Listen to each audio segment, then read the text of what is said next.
Bonjour tout le monde, on va regarder ensemble le concept des diagrammes de contraintes déformation. Donc c'est un des thèmes quand même assez central de ce chapitre-là. La notion, l'idée de ce graphique-là, c'est on essaie d'étudier qu'est-ce qui se passe au fur et à mesure qu'on augmente la contrainte, qu'on augmente la force qui est appliquée sur une poutre, par exemple. Donc, imaginez, j'ai une poutre, puis je la tire de plus en plus fort, de plus en plus fort. Donc, j'augmente la force, j'augmente la contrainte. Au fur et à mesure que j'augmente la contrainte, sur ces graphiques-là ici, la contrainte est sur l'axe vertical, le sigma est ici.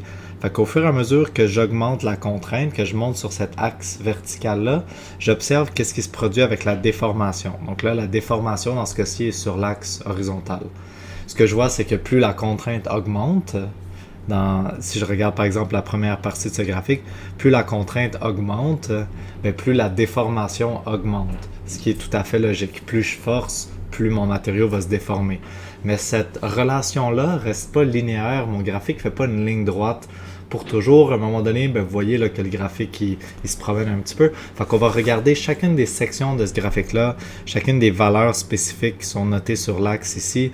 Puis le but de cette section, ça va être d'être capable d'interpréter la forme de ce graphique-là, d'être capable de comparer un graphique de contrainte-déformation pour deux matériaux différents, puis dire lequel est le plus fragile, lequel est le plus dur, lequel est le plus rigide. On va voir comment extraire un paquet de propriétés des matériaux différentes à partir de ce graphique-là.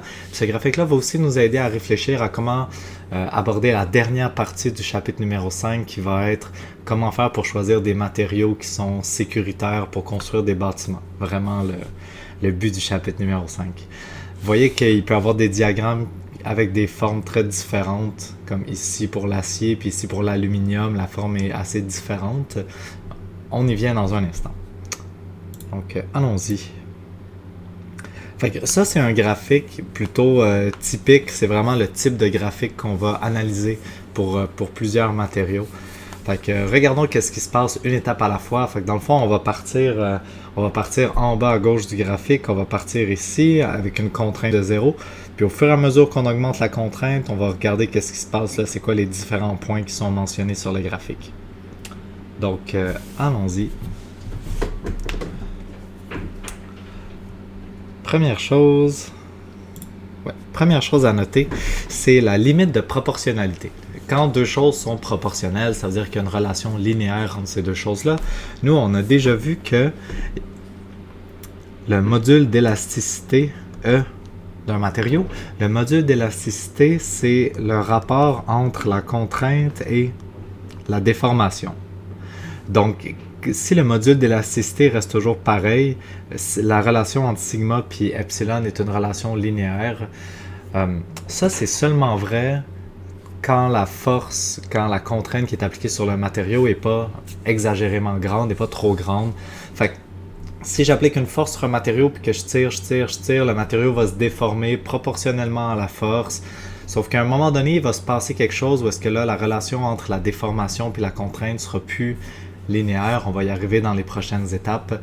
Donc, cette formule-là ici, là, E égale sigma sur epsilon, elle n'est pas valide pour toujours pour les matériaux.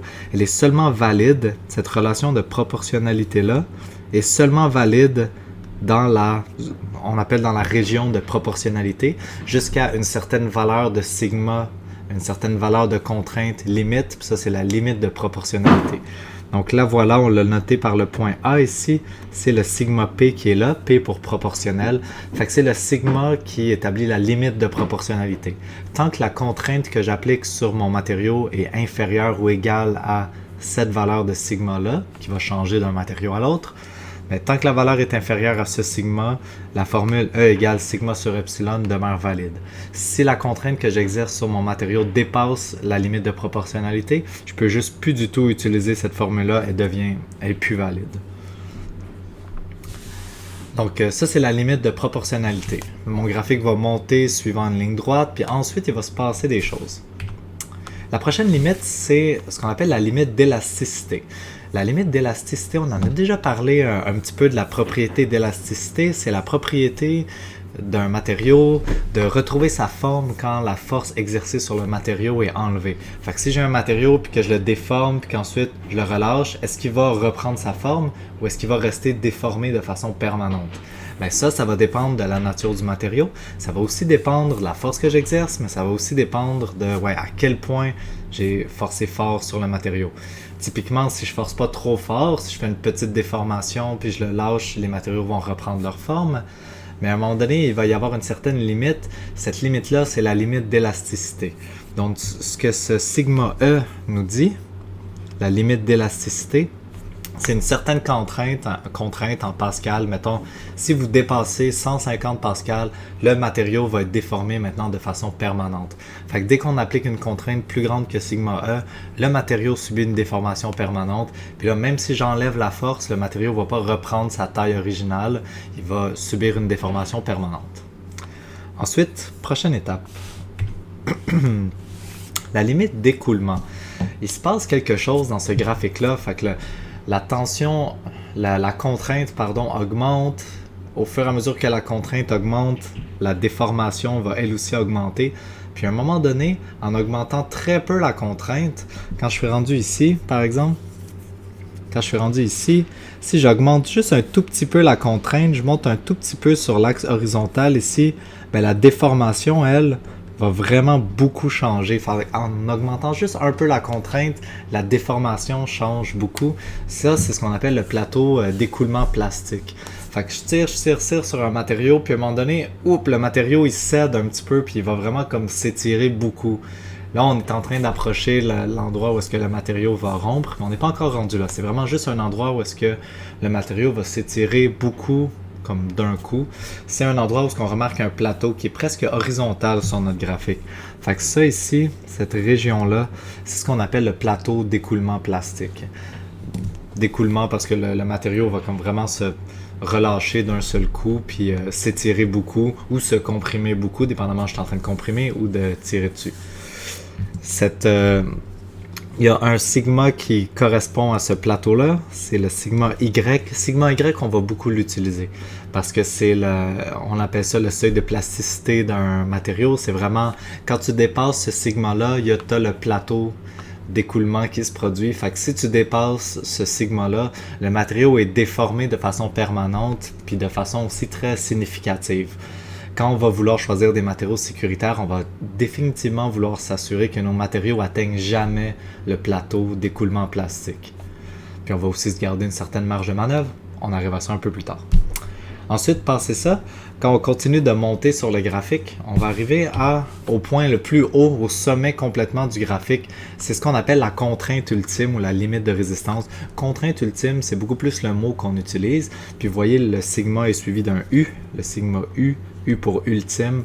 Ça, c'est la contrainte la plus grande que le matériau peut supporter, que le matériau peut fournir. Quand on atteint cette contrainte-là, fait que si je tire, puis à un moment donné, le matériau est juste plus capable de résister à une contrainte plus grande que celle que je lui ai appliquée. Fait que dans ce cas-là, qu'est-ce qui va se passer? C'est que le matériau, vous voyez que le graphique à la fin, il va redescendre un peu du point C jusqu'au point D. Le graphique va redescendre parce que le matériau est plus capable de résister à la contrainte. Le matériau est en train de faiblir jusqu'à ultimement briser. Fait que le dernier point, c'est le point de rupture, le sigma B qui est ici. Ça correspond au point D. Fait que quand je tire, j'atteins la contrainte ultime. Le matériau n'est pas capable de résister plus que ça. Le matériau est en train de commencer à faiblir, puis il va faiblir jusqu'à temps de arracher, jusqu'à temps de se rompre, jusqu'à temps de briser. Si je regarde en bas, j'ai un epsilon B. Ça, c'est la déformation unitaire au moment où est-ce que le matériau va se briser. Fait que ça représente de combien je suis capable de l'étirer avant que le matériau brise. Donc, c'est ça les différentes informations qu'on est capable de voir, qu'on est capable de lire sur le graphique. Il y a une zone de proportionnalité. Quand on dépasse un petit peu cette zone-là, on est encore dans la zone dite élastique. Si je dépasse la limite d'élasticité, j'arrive dans la zone plastique, où est-ce que les déformations deviennent permanentes. Dans la zone plastique, j'ai un plateau d'écoulement avec le sigma Y. Ensuite, je continue de monter, j'obtiens la contrainte ultime. Ça, c'est la résistance maximum du matériau à la contrainte. Puis ensuite, le matériau va se détériorer jusqu'à briser au sigma B. Donc, c'est ça pour beaucoup de matériaux. Leur graphique va ressembler à ça. On va comparer beaucoup de graphiques qui ont l'air de ça. Il y a certains matériaux, on appelle les matériaux ductiles, qu'ils vont jamais avoir de zone plastique. Ils n'ont pas de plateau d'écoulement plastique. Fait qu'il n'y aura pas un sigma Y facile à déterminer là-dessus. Si on a besoin d'un sigma Y pour des notions de sécurité, je vais juste vous le fournir. Ici, on a un diagramme pour de l'acier dur ou pour de l'acier très dur. Fait qu'on voit qu'on a une zone de proportionnalité. Elle est vraiment bien établie ici. Une zone où est-ce qu'on a une ligne droite. On a un sigma proportionnalité. Quelque part, on va avoir la limite d'élasticité. Puis ensuite, ici, par exemple, on a la contrainte ultime. Puis ensuite, le matériau va se briser. Ça se peut qu'il y ait des matériaux, même qu'il n'y ait aucune zone plastique qui se brise dans la zone élastique. Fait qu'on ne peut pas les déformer de façon permanente sans qu'ils brisent. Vous prenez pour exemple de la vitre. Fait que la vitre, si j'essaie de la plier, ben, ça se peut que je sois capable de la plier un petit peu, puis que je la lâche, elle reprenne son état normal. Mais je ne suis pas capable de la déformer de façon permanente sans la briser. Dans la zone élastique, si je pèse trop fort, ben, la vitre va tout simplement briser. Donc c'est ça qui est ça pour ces graphiques-là. Il y a des graphiques qui n'ont juste pas de plateau plastique, c'est les matériaux qu'on appelle ductiles. Dans le cahier de notre de cours, il y a une technique qui est décrite pour essayer de déterminer le sigma Y à partir de ces graphiques-là. Je ne vais pas vous demander de la faire. Ensuite, je vais vous parler des propriétés mécaniques des matériaux. Donc, il y a certaines propriétés qu'on va définir puis qu'on va être capable d'interpréter sur le graphique.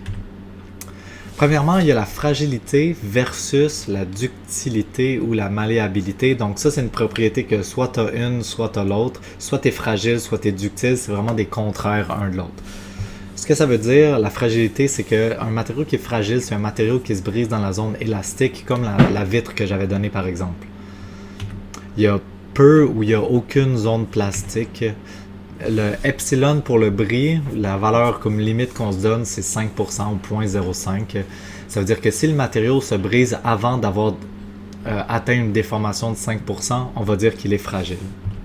Dans le cas de la ductibilité, ça veut dire qu'un matériau peut se déformer beaucoup avant de se briser. Il est très ductile. C'est pas une super bonne explication. Fait que le sigma B, dans ce cas-là, devrait être supérieur à 5%, c'est la limite qu'on se donne.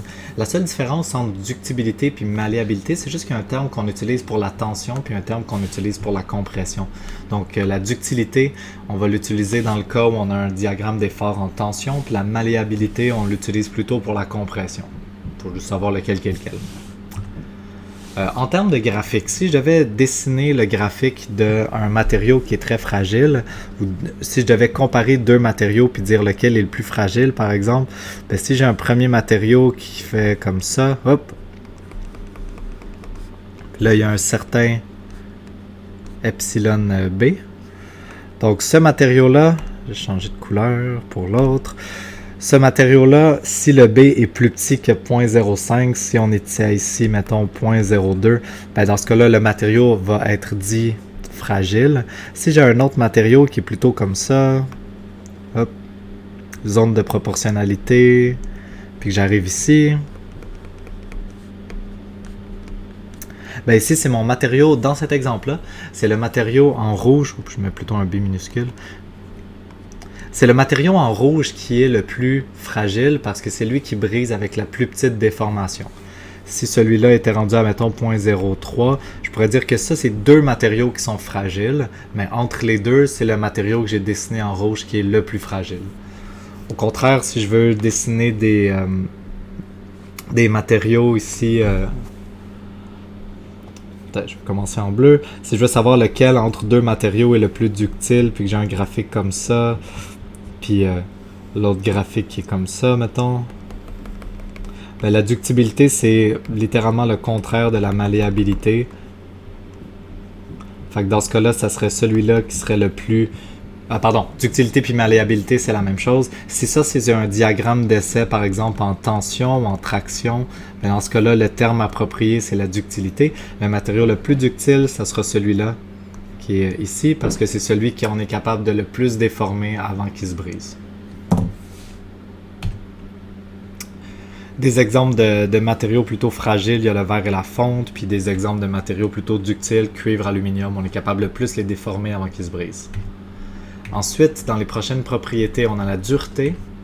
La dureté, c'est la résistance d'un matériau à l'usure. Puis comment on détermine ça sur un graphique? C'est tout simplement sa contrainte ultime. C'est quoi la contrainte que le matériau est capable de supporter avant de briser? Donc, contrainte ultime, c'est ce qui définit la dureté. Si je veux faire deux graphiques et un deuxième dans une couleur différente,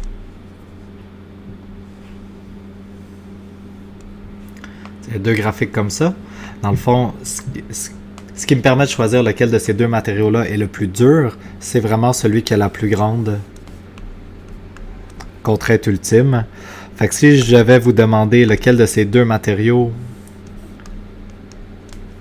est le plus dur, je dirais le matériau rouge parce que, pour justifier, je dirais parce que sa contrainte ultime est plus grande que celle du matériau bleu.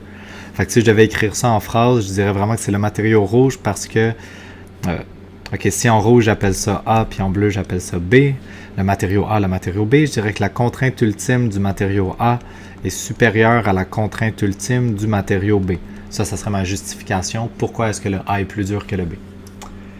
Prochaine propriété, l'élasticité. La capacité d'un matériau à revenir à sa forme initiale quand la contrainte est retirée. L'élasticité est proportionnelle à sigma E. Sigma E, c'est la limite d'élasticité. Donc, encore une fois, sur un graphique,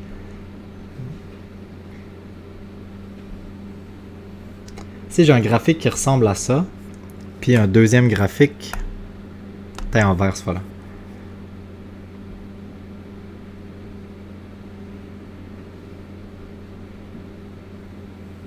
qui ressemble plutôt à quelque chose comme ça. Donc, sur ces graphiques-là, je suis capable de voir la limite de proportionnalité. Mettons, je la mettrai à peu près ici. Ça, c'est une ligne droite, donc jusque-là, c'est proportionnel. Légèrement plus loin que la limite de proportionnalité, il y aurait la limite d'élasticité, qui serait probablement quelque part ici. Là, on n'a pas une position exacte, c'est pas grave. Dans le cas de mon graphique en bleu, dans mon graphique en bleu, j'ai tout ça où est-ce que c'est proportionnel. Là, le graphique commence à courber un peu, fait que ça serait ma limite de proportionnalité. Ma limite d'élasticité serait un petit peu plus loin ici. Donc là, je dirais que c'est le matériau en bleu. Appelons-le A. Je dirais que le matériau A est le plus élastique parce que la contrainte, la limite d'élasticité pour le matériau A est plus grande que celle du matériau B. Dernière propriété que je veux vous montrer, c'est la rigidité. La rigidité, c'est la résistance d'un matériau à la déformation, c'est-à-dire à quel point c'est difficile de déformer le matériau. Une grande élasticité, ça veut dire que ça me prend une grande contrainte pour obtenir une petite déformation sur le graphique. La rigidité, c'est proportionnel au E. Le E, on n'est pas capable de le voir dans le sens, c'est pas comme une donnée sur le graphique. En fait, ça représente la pente dans la région de proportionnalité. Donc, sur mon graphique, si je vous trace un graphique par exemple, qui a l'air de ça. Si je vous trace un graphique qui a l'air de ça, pour trouver la rigidité, dans le fond, il faut regarder la pente de ce graphique-là qui est ici. Pour trouver la pente, ça va nous prendre le epsilon qui est là. Ça va nous prendre le sigma qui est ici. Je peux faire ce sigma divisé par epsilon, puis ça me donne la rigidité. Donc, sur un graphique, en fait, je pourrais prendre n'importe quel point dans la région de proportionnalité, trouver son sigma, son epsilon, puis ça va me donner le même rapport, ça va me donner le même module d'élasticité. Si je veux comparer deux graphiques, puis j'en ai un qui est comme ça, puis l'autre qui est comme ça, ben, il faut que je regarde lequel a la pente la plus grande. Si ça c'est A, ça c'est B, ben lui sa pente, la pente est un peu plus douce, puis celui-là sa pente est un petit peu plus grande. Donc le matériau A, c'est lui qui sera le plus rigide parce que la pente du graphique pour le A est plus grande que la pente du graphique pour le B. Donc voilà, c'est tout pour les propriétés des matériaux. Je vais vous donner un exemple à regarder. Donc regardez cet exemple-là ici. On a deux matériaux, le matériau A, le matériau B, deux graphiques. Puis je vous demande de dire entre les deux matériaux lequel est le plus fragile, ductible ou malléable, puis choisissez lequel des deux est approprié, lequel est le plus dur, élastique ou rigide. Donc, essayez de regarder, vous pouvez utiliser votre cahier, répondez aux questions, donnez toujours aussi une justification comme j'ai fait dans la slide précédente, puis je vous fais une autre vidéo avec la solution.